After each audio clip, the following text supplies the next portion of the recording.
Messieurs les membres du Conseil présidentiel de transition, Monsieur le Premier ministre AI, Mesdames, Messieurs les ministres, Monsieur le vice-président de la Cour de cassation, Monsieur le vice-président du Conseil supérieur du pouvoir judiciaire, Mesdames, Messieurs les chefs de mission diplomatique en Haïti,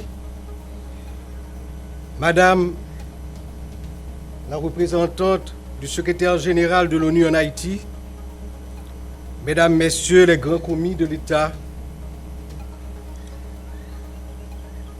Monsieur le recteur de l'Université d'État d'Haïti, Mesdames, Messieurs les représentants des banques d'État, Monsieur le commandant en chef et les membres du haut état-major des forces armées d'Haïti, Monsieur le directeur général et les membres du haut commandement de la police nationale, Mesdames, Messieurs les maires de la zone métropolitaine de Port-au-Prince, Mesdames, Messieurs les représentants des partis politiques, Mesdames, Messieurs les représentants des organisations internationales, Mesdames, Messieurs le doyen et les membres du corps diplomatique, Mesdames, Messieurs les représentants de la presse parlée, écrite et télévisée, mes chers concitoyens. Cette fête du drapeau, beaucoup plus encore aujourd'hui, doit nous rappeler la nécessité, l'obligation d'une union de tous les fils, de toutes les filles de la patrie autour de cet idéal que nous ont tracé les pères de la patrie. Mais ces mots, combien de fois les avons-nous répétés? Combien de fois, à l'occasion de cette fête du drapeau, n'avons-nous pas vu fastueux défiler nos jeunes habillés aux couleurs nationales et brandissant apparemment avec fierté le drapeau? Combien de fois n'avons-nous pas vu ici et à l'étranger des compatriotes montrant aussi fièrement notre drapeau? Pourtant, ce 18 mai 2024, nous trouvons encore dans une situation pire que les années précédentes, comme si ces mots, ces gestes, ces manifestations cachaient un vide béant. Le vide de la démission, le vide du détachement avec la mère patrie, le vide de la méfiance entre nous, le vide du désamour avec notre terre, le vide d'un individualisme forcené, le vide d'un mépris envers notre pays, le vide du mépris envers nous-mêmes. Il faut le dire, il faut l'admettre pour changer les choses. L'union que nous prônons reste dans les discours de circonstance. Il faut un nouveau départ. Un nouveau départ pour que l'union autour du drapeau se concrétise dans les faits, chaque jour, chaque heure, chaque minute, chaque seconde. Notre drapeau doit devenir le signe de ralliement autour d'un grand combat pour remettre en vie notre corps social en proie depuis des années à d'atroces convulsions. Notre population perd espoir jour après jour et la fête du drapeau, pour solennelle qu'elle soit, ne doit pas être un rituel vide de sens comme une pièce de théâtre jouée par de mauvais acteurs qui peinent à comprendre et à croire à leur texte. Notre drapeau a flotté fièrement au cours des luttes qui ont donné un sens au mouvement de libération du monde entier. Aujourd'hui, nos turpitudes ont malmené son égrégore. Il faut redonner la force à notre drapeau en lui insufflant l'énergie d'un engagement citoyen positif. Et cet engagement positif est lié à l'amour que chaque citoyen, chaque citoyenne doit porter à cette terre. Tout a été fait pour porter la population au découragement, à la fuite, à la démission. Nul besoin de rappeler le départ de ces dizaines de milliers de jeunes vers les rives étrangères, des bras et des cerveaux dont la séparation avec le pays nous coûte cher. Car pendant que la bonne sève part, une mauvaise sève s'étale comme une lèpre, la sève de la délinquance, la sève de la corruption, la sève de la mort.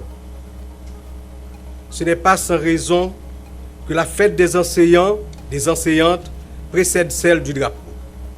Je salue avec émotion le travail de tous les enseignants, de toutes les enseignantes, qui dans un contexte jour après jour plus difficile, restent fidèles à leur mission, alors que jusqu'à présent, on ne leur accorde pas suffisamment l'importance qu'ils méritent.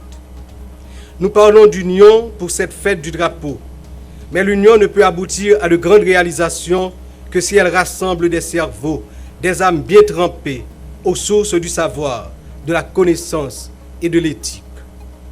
Si le pays tient toujours dans cette tempête qu'il traverse, c'est parce que des enseignants, des enseignantes, en tenant ferme la barre, ont pu former des cerveaux et des âmes qui constituent comme un dernier carré face au déferlement d'une barbarie qui ne se cache plus.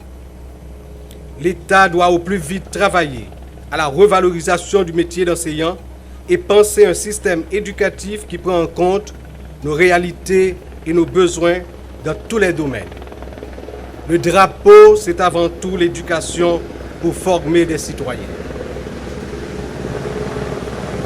Le 18 mai, c'est aussi la fête de l'université. Jeunesse universitaire, si vous êtes la cible des gangs armés, c'est tout simplement parce que vous représentez l'avenir du pays. En s'attaquant à vous, ils tentent de détruire l'âme de la nation. Mais avec la force et la résilience qui sommeillent en vous, ils ne réussiront pas. Vous serez debout pour que l'université puisse jouer son rôle de vecteur du développement.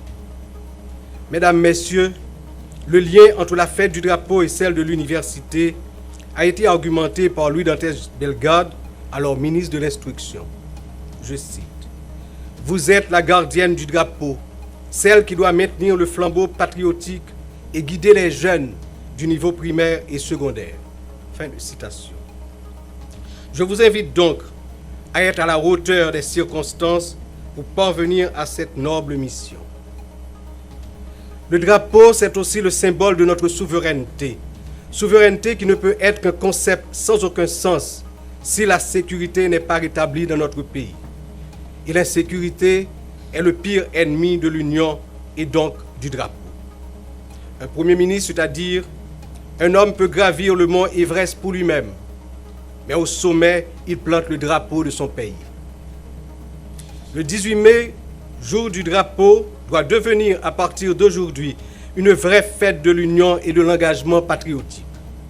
Je rends un vibrant hommage à toute cette jeunesse qui continue à apprendre, à lutter pour que le pays vive, pour que chaque quartier, chaque commune, chaque ville soit protégée des vilainies de la violence et de la corruption.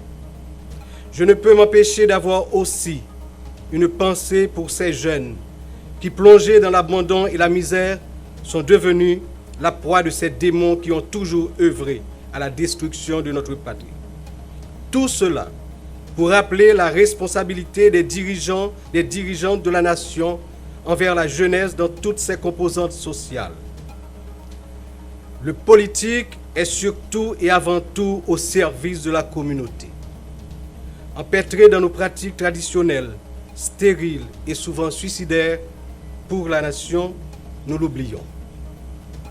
La fête du drapeau doit nous rappeler aussi qu'il n'y a pas de territoire perdu. Chaque mètre de notre territoire est la possession de l'État haïtien. Le drapeau haïtien, symbole aussi de l'autorité de l'État, flottera partout bientôt pour bien signifier que le règne de l'insécurité permanente prend fin. Ensemble, à l'occasion de cette fête du drapeau, sonnons le grand ralliement pour le combat final qui permette la reprise de toutes les activités sur le territoire national et un retour à la vie normale dans tous les secteurs. Compatriotes haïtiens, femmes ou garçons, dans toutes couches, toutes classes, toutes couleurs dans la société, si la yo qui en dedans, tant que si la qui dehors pays, on rassemblé en bas de drapeau nous, pour nous lever escamp figi pays, remettre sous deux pieds militaires pour ensemble, nous prendre route développement et progrès dans la paix, l'amour et la stabilité, sans jamais regarder derrière. Merci.